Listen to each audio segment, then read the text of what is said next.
The son of the noted Jedi Barrison Draay and Crinda Hullis, Lucien Draay lived his life in the shadow of the great Sith War waged by Exar Kun and his followers.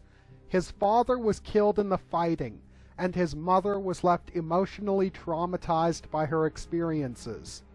Dedicating herself to preventing the return of the Sith, Crinda founded the Jedi Covenant, an extremist chapter of the Order composed of like-minded individuals and led by powerful Jedi seers, focused on using their powers of farsight to predict and preempt the circumstances of the Sith return.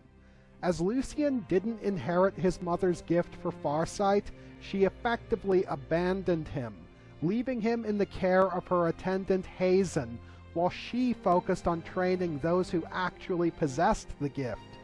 Spending his life yearning for his mother's love and affection, Lucien became fanatically devoted to the Covenant's mission, serving the organization as an enforcer. Assigned to the protection of the First Watch Circle stationed on Taris, he was on hand when they received a vision that hinted that one of their students may possibly be a future Sith Lord. Choosing to act on this premonition, Lucien Draay ordered what would become known as the Padawan Massacre of Taris, the only survivor being Draay's own student, Zane Carrick. Relentlessly pursued by his former master, Carrick dedicated himself to undermining and exposing the Covenant to the Jedi Order at large. Matters came to a head when Carrick's efforts prompted one of the remaining members of the First Watch Circle to come forward and confess, which provoked the Jedi Order into moving against the Covenant, attacking their HQ in the Draay estate on Coruscant. Revealing himself to be a Sith acolyte and a traitor to those he had pretended to serve, Hazen exploited the chaos and made an open bid for control of the Jedi Order, intending to install the Covenant as the Order's new leadership under the pretense that the Council had fallen under the influence of the Sith. Simultaneously, he planned on turning Lucien Draay to the dark side and setting him up as the founding member of a new Sith Order, controlling both the light and the dark. So yeah, Hazen was basically Aldrich Killian from Iron Man 3.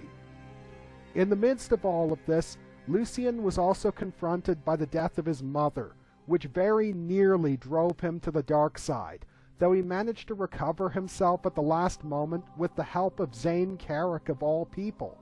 Teaming up to bring down Hazen, Carrick was able to convince Hazen to lower his guard, allowing him to steal the remote that Hazen was using to control the computer systems of the Republic Navy and pass it off to Draay, who then used telekinesis to hurl Carrick clear of the premises before calling in an orbital strike down on the estate, killing Hazen.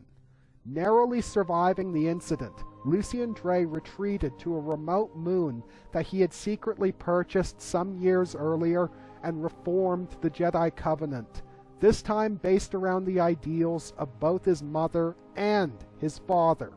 The coming apocalypse could not be averted, but it could be endured.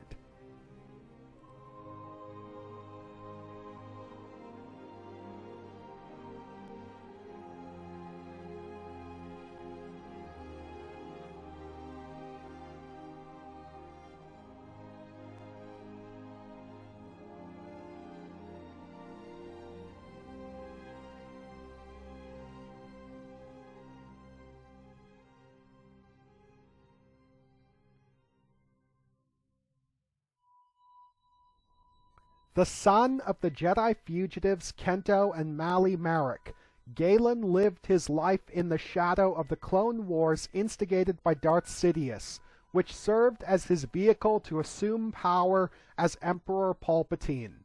With the advent of the Great Jedi Purge, the Marek clan went into hiding among the Wookiees on Kashyyyk, though they ultimately could not evade the Empire's wrath. Mali was killed early on by Trandoshan slavers, and Kento was soon afterwards hunted down and slain by Darth Vader, who abducted Galen.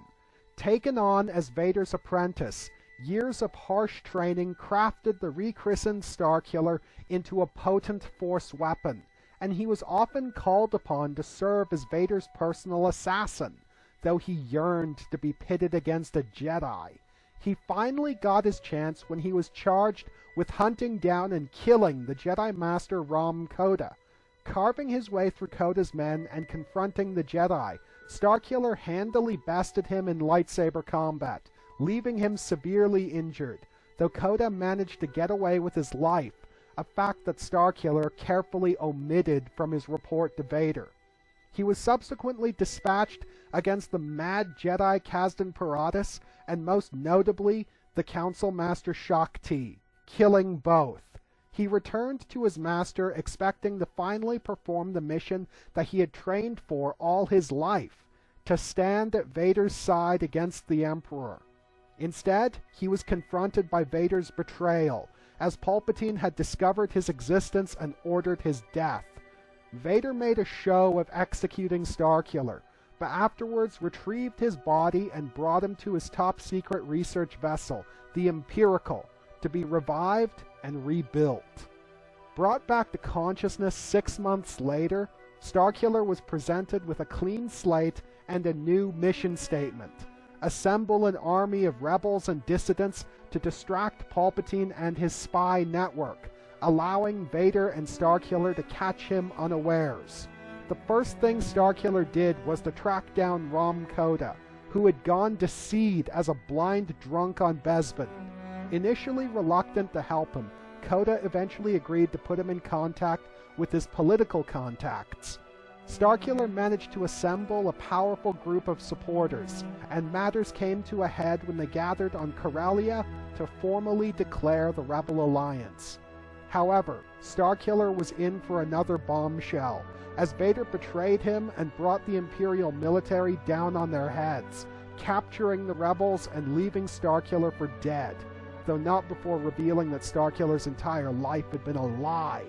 Vader never intended to use Starkiller against the Emperor. Infuriated by these repeated betrayals, Starkiller rejected the Sith utterly, reclaiming his birth name and for the first time self-identifying as a Jedi. Galen Marek resolved to rescue the rebel leaders, using his newfound Jedi powers to track them to the still under construction Death Star. Carving his way through the station, Marek confronted and defeated Darth Vader, but also learned the truth behind his abduction. He had been taken and trained on Palpatine's orders, his initial purpose being to root out the various opponents to Palpatine's regime, but his ultimate purpose was to replace Darth Vader as Palpatine's Sith apprentice. Refusing Palpatine's offer, Marek attacked the Emperor, ultimately sacrificing his life to allow the rebels to escape in the chaos. In the aftermath, the Rebel Alliance made him a martyr, taking on the Marek family crest as their emblem, whereas Darth Vader retrieved Marek's corpse and harvested his genetic material to create a line of clones, looking to recreate his apprentice with the genuine intent of using him as a weapon against Palpatine.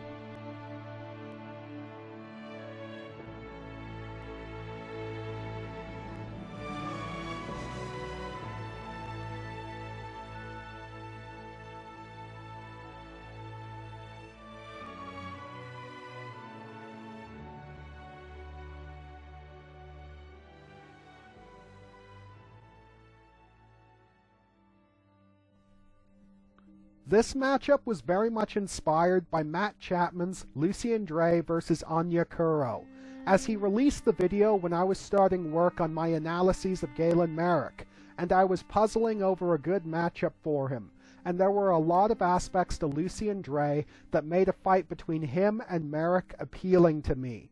Matt's analyses painted a picture of a character who was roughly on par with Marek in terms of power and skill, which made this a balanced contest. I enjoyed the thematic commonalities to both of their life stories, both being orphans who lived their lives based on a lie, and of course, how can you go wrong with two guys in white robes with blue lightsabers?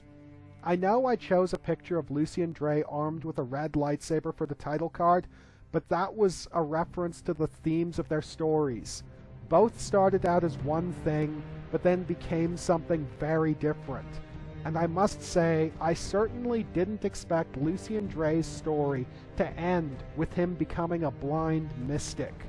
As a side note, my analysis of Galen Marek is based on a compromise between his appearances in the Force Unleashed novelization, graphic novel, and video game.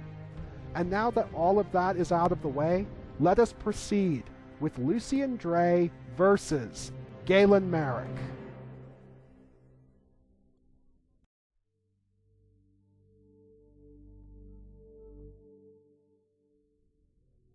Despite Hazen's own deficiencies as a fighter, he proved to be quite an able instructor, as even at an early stage, Lucien Draay was an extremely capable duelist. As noted in his entry in the Knights of the Old Republic campaign guide, his chosen fighting style was Shii-Cho, the first form of classical Jedi lightsaber combat. Shii-Cho was the tutorial style of the Jedi Order, focused strongly on direct and simple blade work. The fundamental discipline that the style was built around was for an initiate to allow the Force to flow through him, guiding his actions, a useful skill for fledgling Jedi initiates looking to develop their combat skills. But when taken to the nth degree, it became something very different. Advanced practitioners of the art would completely release themselves into the chaotic currents of the Force, resulting in a wild and emotionally charged fighting style that relied heavily on randomized offensive swordplay. For obvious reasons, a dedicated study of Form 1 lightsaber combat posed just as much of a danger to an initiate's psychological balance as the study of Form 7, making a specialization in Shii-Cho something of a calculated risk. When comparing Lucien Draay to the acclaimed Form 1 Master Kit Fisto, a number of very startling differences emerge. Fisto studied Shii-Cho in order to further his ability to serve the light. He identified himself as a guardian of the Jedi Order and the Republic, and the defining aspect of his application was restraint.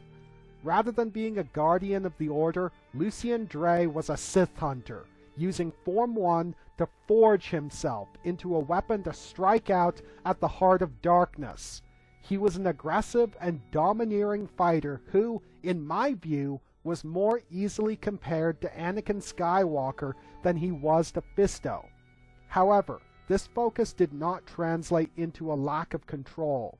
He was an uncompromising fanatic, not an impulsive berserker.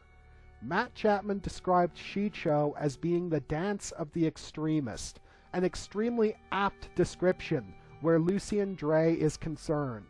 On a technical level, Draay is again comparable to Skywalker, combining dynamic footwork and acrobatics with aggressive, strength-oriented blade work.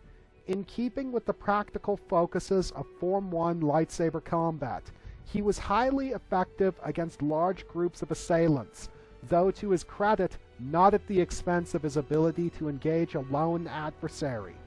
Considering the emphasis Shii-Cho places on blast deflection as a training tool, Draay was obviously an expert at employing this in live combat. As far as his knowledge of alternative combat techniques goes, he has demonstrated very little beyond his expertise in unarmed combat, though he has integrated this skill quite effectively into his lightsaber sequences. Similarly, he has also worked in potent telekinetic attacks.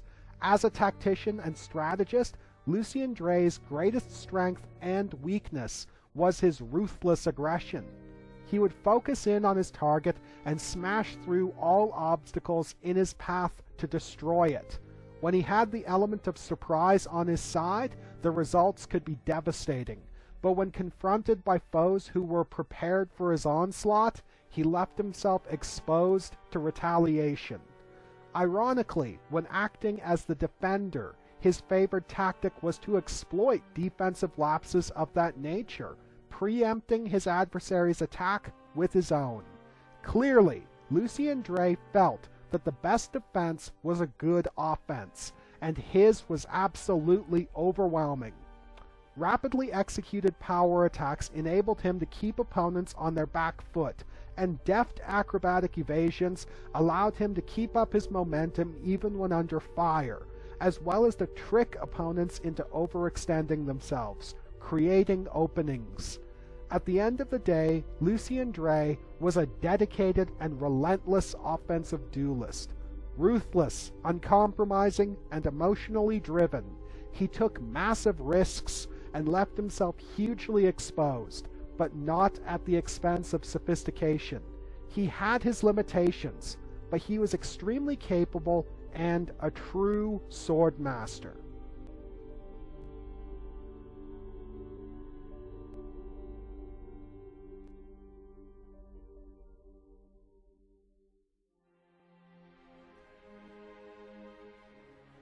Due to the absolute secrecy of his existence, Galen Marek didn't really have much of a reputation, and truth be told, I don't think he would rank among the great masters of his era. That being said, he was definitely a master in his own right, and quite an unconventional one at that. His combat training under Darth Vader was unorthodox, even by the standards of other Rule of Two Sith apprentices. When training his apprentice, Vader applied the lessons that he had learned from his own failure on Mustafar.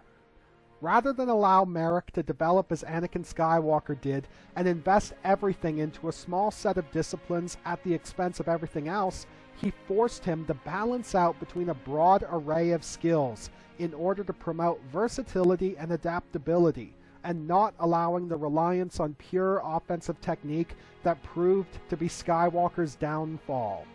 He didn't initially provide Marek with formal training in the classical lightsaber forms, and instead only instructed him in the basics, and then forced him to develop his own methods through a series of grueling sparring matches, both with himself and Marek's combat droid Proxy.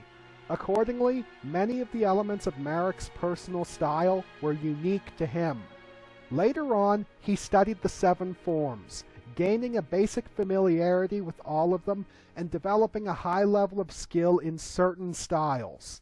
The most visible aspect of his fighting form was his preference for the Shii-style reversed grip, clearly a holdover from Vader's Form 5 training.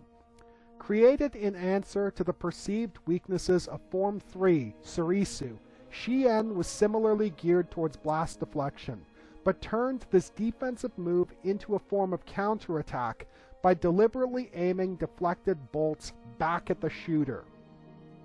He also studied Surisu itself, basing his application off of the Obi-Wan Kenobi combat module employed by Proxy. Form 3's focus on defensive practices came at the cost of offensive viability, though proper masters of the style were considered invincible. Notably, Marek's application of Form 3 was refined enough to hold off the powerful Form 7 offense employed by Ram Koda. And on the topic of Form 7, Marek was a student of this form as well.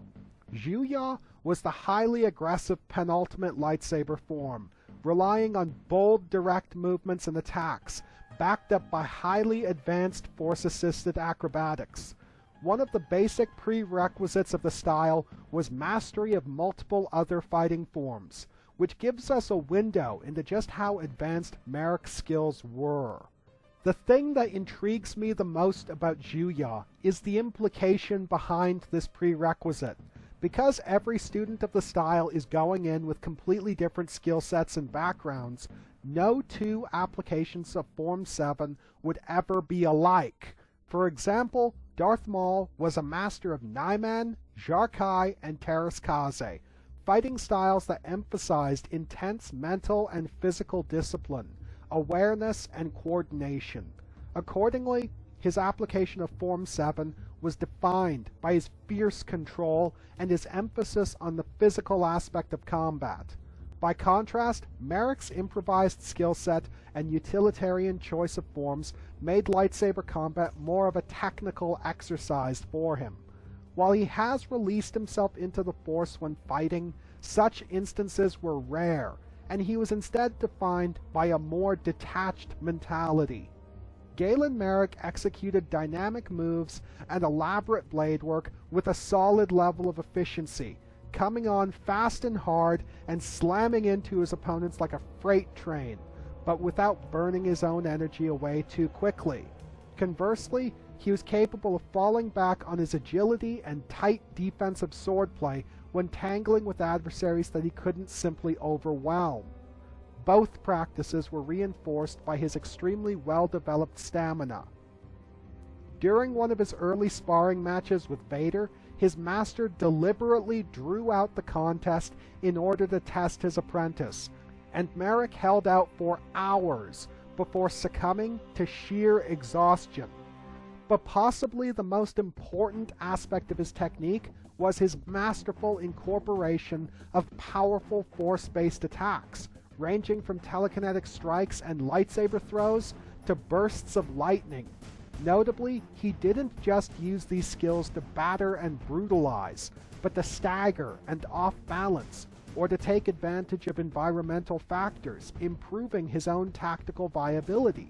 He also demonstrated some skill in unarmed combat, notably using grappling techniques to subdue an Imperial Shadow Guardsman, breaking his neck. He was ruthless and uncompromising, but at the same time calculating and versatile, always playing the field and looking for an angle, having been trained by his master to rely on his surroundings to distract and ambush. Consistent with his Form 5 training under Darth Vader, Marek's tactics were based around enduring and powering through, defending against whatever his foes threw at him, and immediately retaliating with overwhelming force. His approach was very much defined by his reliance on his force abilities, but when engaging opposing force wielders, he typically kept those powers in reserve. His typical response in situations like this was to employ a cautious, probing offensive whilst relying on Surisu to defend himself, assessing the opponent before retaliating with whatever skills he deemed appropriate. That being said, and though he worked hard to avoid this failing, his aggression did sometimes get the better of him, as his focus on his adversary turned into tunnel vision. This loss of control was the source of his few defensive lapses, such as when he was attacked by Kazdan Paratus' droid replica of Plo Koon on Raxus Prime, his focus on the Mad Jedi allowing the droid to get the drop on him, though such instances were rare. As previously stated, Galen Marek may not have been one of the great lightsaber masters of the era, but he was almost certainly a master in his own right. His practice of complementary forms combined with his integration of his powerful force abilities, ensuring that all of his bases were covered. His approach was straightforward but creative, as he employed every avenue of attack available to him.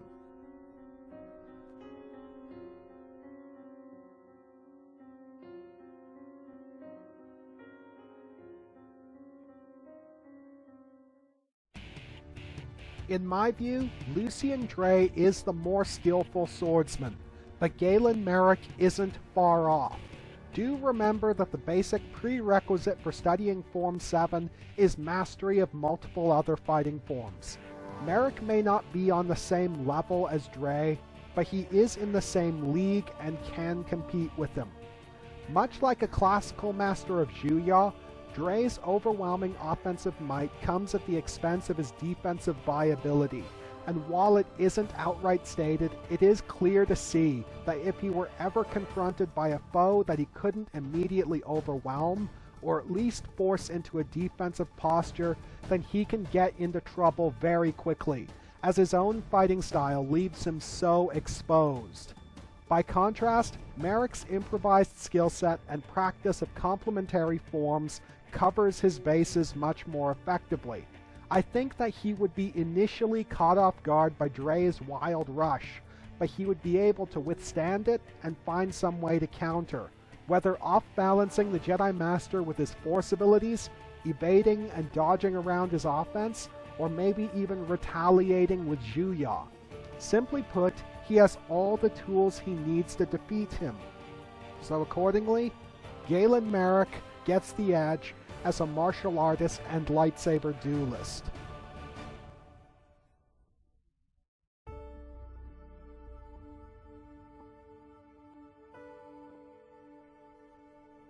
One-quarter Miraluka from his maternal line, Lucien Draay was otherwise a typical human male, taking strongly after his father. Aged in his mid to late 30s, he was well-built and remained in his physical prime. Accounting for his applications of force-based physical augmentation, his demonstrations of strength, endurance, and agility were prodigious.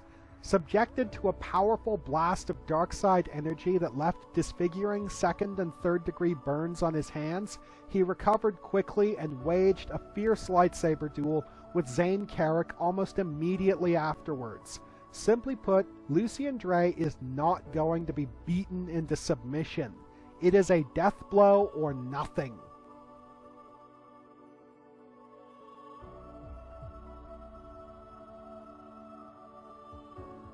Years of service as Darth Vader's personal enforcer and trainee crafted Galen Marek into a well-honed killing machine. A human male in his late teens to early 20s, he was well-built, albeit very slim, and was just entering his physical prime.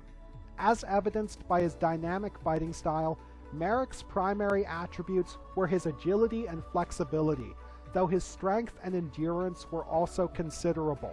When he was rebuilt on board the Empirical after being spaced, his base physical hardiness was pushed into the realm of the superhuman, to the point where he survived having a heavy stone table thrown at him and came away with just a few cracked ribs, as opposed to being killed instantly. Addressing Antoine Bandelet's analyses of Marek, he stated that he engaged Darth Vader on board the Death Star mere hours after sustaining this injury, though this is not true. After the events of the Corellian Treaty, Marek and Juno Eclipse scoured the Outer Rim for days before they located the Death Star, which gave Marek some recovery time. However, to recover from such a grievous injury on such a short time frame is no mean feat. Marek had his limits to be sure, but considering what it took to finally kill the bastard, he is not going to go down fast no matter who he takes on.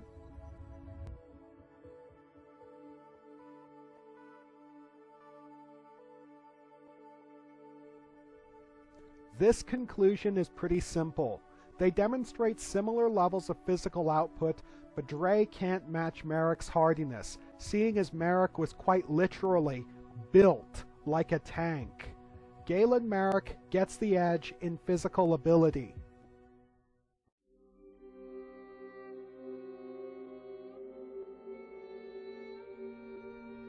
As a Force wielder, Lucien Draay took after his father, having a strong aptitude for basic and combative Force abilities, but lacking the second sight possessed by his mother.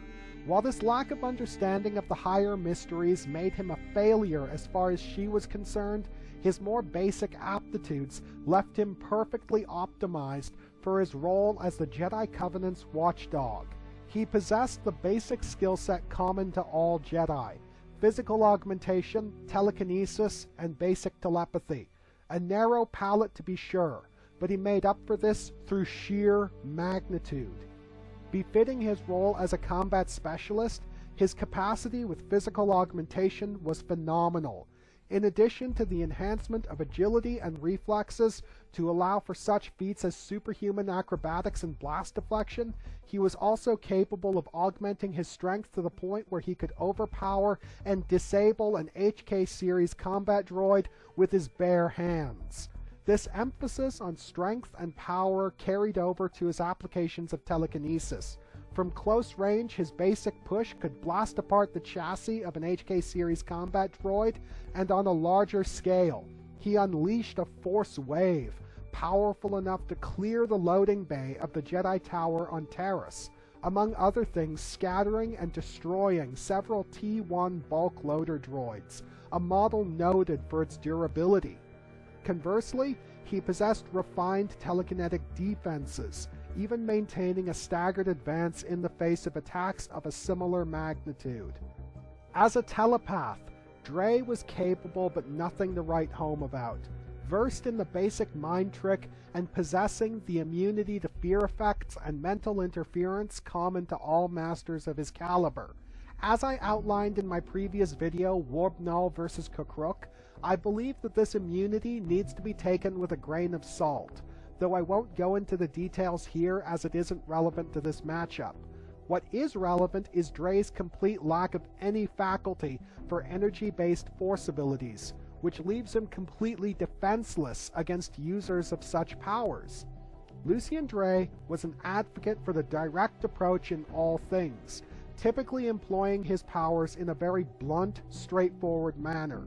This isn't to say that he was imprecise or unintelligent in his applications, but the influence of Shii-Cho was seen and felt in all of Draay's skills and powers, and while this mentality of keep it simple, stupid, did have its benefits, in his case it came at the expense of a more nuanced understanding. Rather than provide him with greater versatility, his adherence to the basics left him severely limited. He was a blunt instrument who was content to rely on those powers that he had an aptitude for, rather than broadening his understanding and developing alternative skills. However, his lack of sophistication did not make him any less dangerous, his raw power putting him on the level with the greatest masters of the Order, and he boasted absolutely devastating levels of destructive potential. With Lucien Draay, quantity had a quality all its own.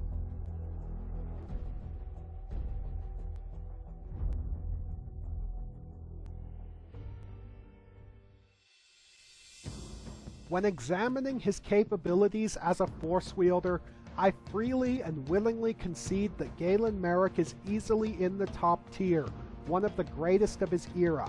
But that being said, I do believe the common perception of his powers is inflated, though I must stress that I am not in the anti-TFU camp that writes off everything in the games as overhyped bullshit.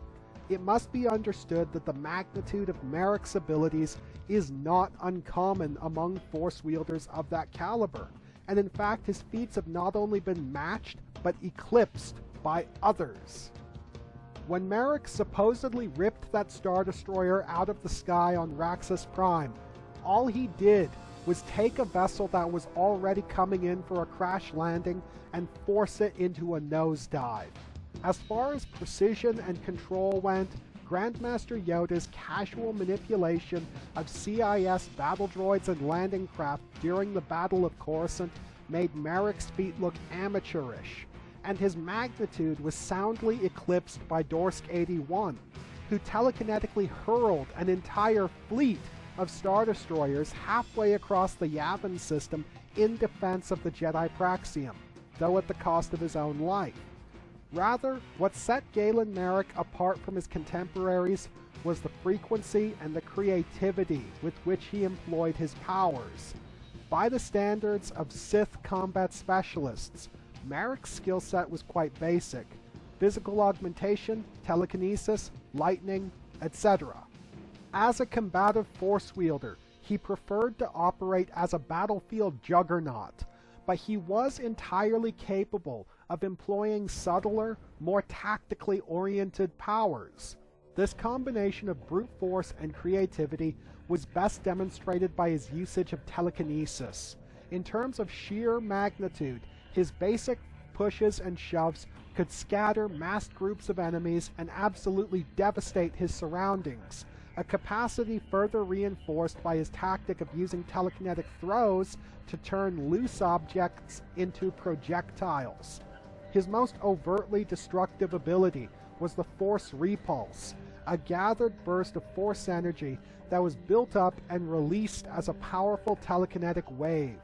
On a more tactical level, he was highly skilled at off-balancing opponents, whether by channeling telekinetic surges into the ground to literally knock enemies off their feet, or by targeting environmental hazards as a form of ambush, attacking from unexpected vectors, and he was an expert at integrating these powers into his lightsaber sequences.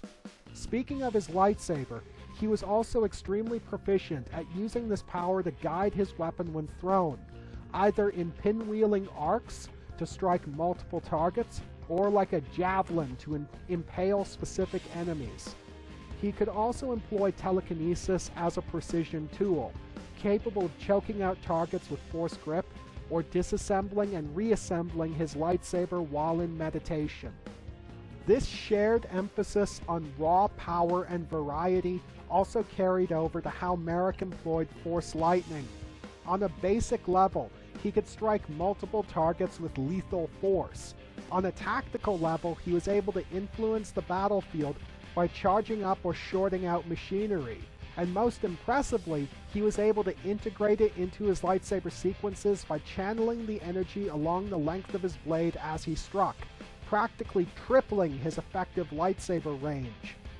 While it wouldn't actually be incorporated into the game as a mechanic until The Force Unleashed 2 was made, Galen Marek was extremely adept in the use of force-based telepathy, using basic mind tricks to influence weak-willed individuals to do his bidding, and on a massive scale, using it to spread confusion and disarray amongst enemy troops in battle.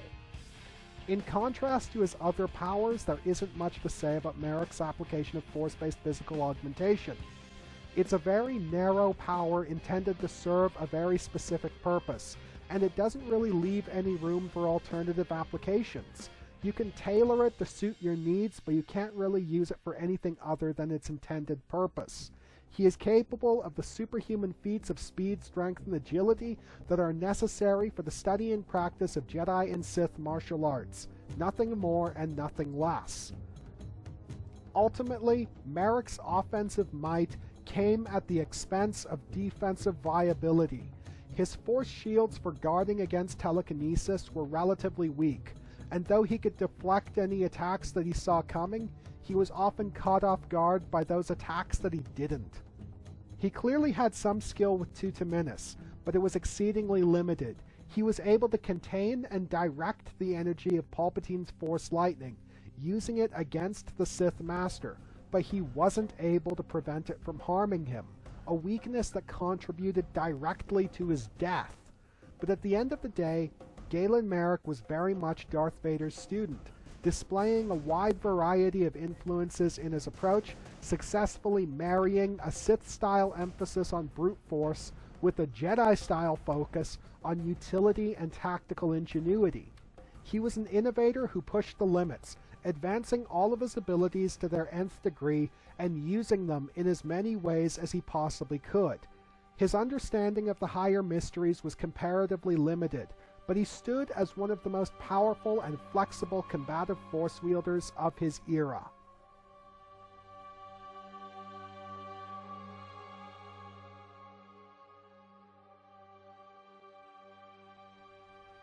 As previously mentioned, the magnitude of Galen Marek's force abilities were nothing out of the ordinary for force wielders of his caliber, as Lucien Draay's capabilities attest.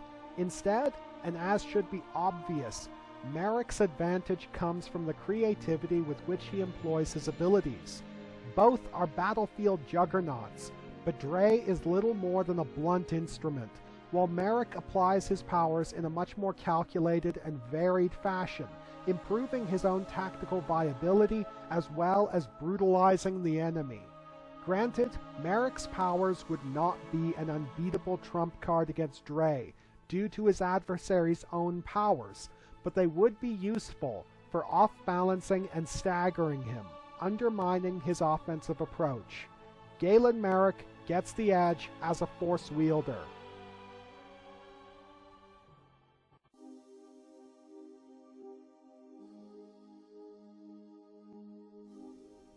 While the title card for this video depicts Draay wielding Hazen's curve-hilted Sith lightsaber, I only chose the image for its visual flair. Within the context of my analyses, I'm assuming that Draay is wielding his own weapon. Lucien Draay wielded a rather ornate, though otherwise standard lightsaber with a blue blade, likely fitted with an Adagan crystal as the focusing lens. Intriguingly, Draay's hilt had a very similar profile to Kit Fisto's lightsaber, with the rounded pommel, the flared-out ridged emitter, and the narrow hand grip along the middle section. This design commonality suggests that this subtle variation may be a favorite among dedicated Shii-Cho masters, bolstering applications of the style in a manner similar to how curved hilts reinforce the use of forms 3 and 5, though this remains loose speculation.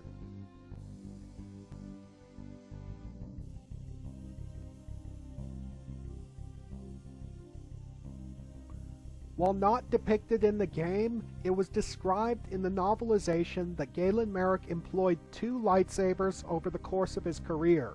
The first was a Sith lightsaber created during his apprenticeship under Darth Vader. This weapon followed the heavy-duty design of Vader's lightsaber, but was of a much slimmer and more skeletal make than his master's bulky weapon, featuring a bare hand grip and an exposed crystal chamber.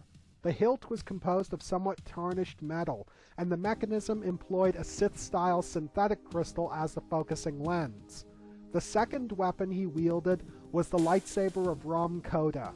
Originally presented to Vader as proof of kill after Marek defeated him, but afterwards given to Marek to replace his original lightsaber, lost in the vacuum of space following his sham execution. Koda's lightsaber was also of a heavy-duty design, but was much more solidly constructed than Marek's original lightsaber, and employed a green Adagan crystal as the focusing lens. While Marek had no difficulty wielding the lightsaber in combat, he never developed any special affinity for the weapon, never quite able to get over the fact that it didn't belong to him. This all changed when he changed out the crystal, replacing Koda's green crystal with Kento Marek's blue one, retrieved from the ruins of his family home on Kashyyyk. This simple act solidified the weapon as Marek's possession, as well as improving the weapon's performance.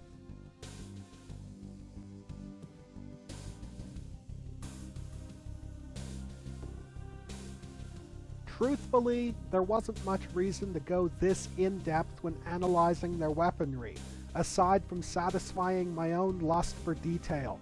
What can I say? I like delving into the histories and specifications of a Jedi's weapon. Both employ standard lightsabers, their only advantage being their familiarity with their own handiwork, or in Marek's case, his affinity for someone else's. No edge will be given for armament.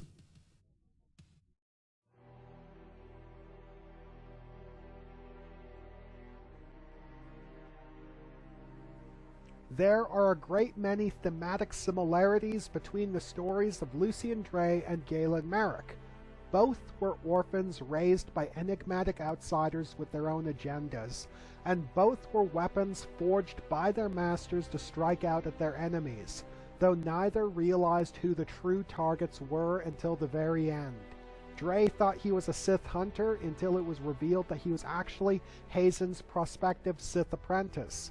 Marek thought he was a true Sith apprentice training to assassinate Emperor Palpatine until it was revealed that he was simply intended to strike out at Palpatine's enemies.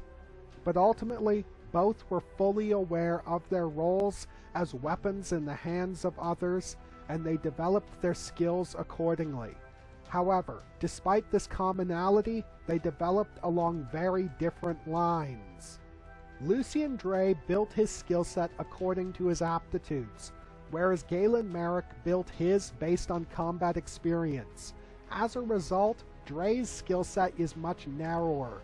He never developed any alternative skills to back up his preferred methods because he never needed to. And while this does speak to his relative inexperience, he has never been confronted by a foe powerful enough to truly test him. It also speaks to his success in more conventional battlefield scenarios. However, while Draay is much more controlled than a berserker like Sora Bulk, his approach is just as straightforward and, dare I say it, tactless. Make no mistake, Lucien Draay is an extremely capable and powerful warrior, a true force to be reckoned with, but he is ultimately a one-trick pony who relies on overwhelming force to get the job done. Galen Marek shares this emphasis on offensive might and brute force, but his approach was much more calculating. The nature of his training under Darth Vader meant that he is well acquainted with failure, having been repeatedly broken down and built up again, and he has learned the hard way the necessity of cultivating multiple options. He may be a blunt instrument, but he knows how to cover his bases, using every skill at his disposal to its maximum effect rather than investing everything into just a few. Simply put, Galen Marek has versatility on his side. There is no doubt in my mind that Lucien Draay is the more skillful lightsaber duelist, and he runs dead even with Marek in terms of raw force power. But in all categories, Marek is much more well-rounded, attaining a comparable level of offensive might without sacrificing his defensive viability as a lightsaber duelist, and boasting a greater arsenal and a broader range of application as a force wielder. Against a combatant as powerful and versatile as Galen Marek, Draay's narrow skill set, however potent it is, becomes a huge weakness due to his lack of options. This fight would almost certainly begin as a pure lightsaber duel, and Draay would dominate this initial engagement. In fact, it is entirely possible that Draay could press this advantage and overwhelm Marek early on, though I don't believe that this is the most probable outcome. At this stage, any use of telekinesis on Draay's part would constitute a serious tactical blunder, as opening any distance between the two combatants would allow Marek to regain his composure and retaliate with his force abilities. Assuming that Draay doesn't do this, Marek would endure his assault while working in his own counters, likely integrated telekinetic strikes to stagger Draay and break his momentum. Once he gained control of the fight, and he would, Marek would unleash his own dedicated offensive, dancing circles around Draay while hammering his defenses with a relentless barrage of lightsaber strikes, telekinetic thrashes, and lightning. One thing that I must stress is that Marek's assault would not be enough to outright overwhelm Draay, as the Jedi Master would just keep getting up and coming back for more. For Marek, this would be a war of attrition more in line with what he experienced against Ram Koda and Shaak Ti, as opposed to the landslide victory he achieved against Maris Brood. But Marek would prevail, as he can combat everything that Draay is bringing to the table and respond in kind. He can keep Draay off balance by attacking him on multiple levels and from multiple vectors, and he can ultimately outlast him. I declare Galen Marek the victor.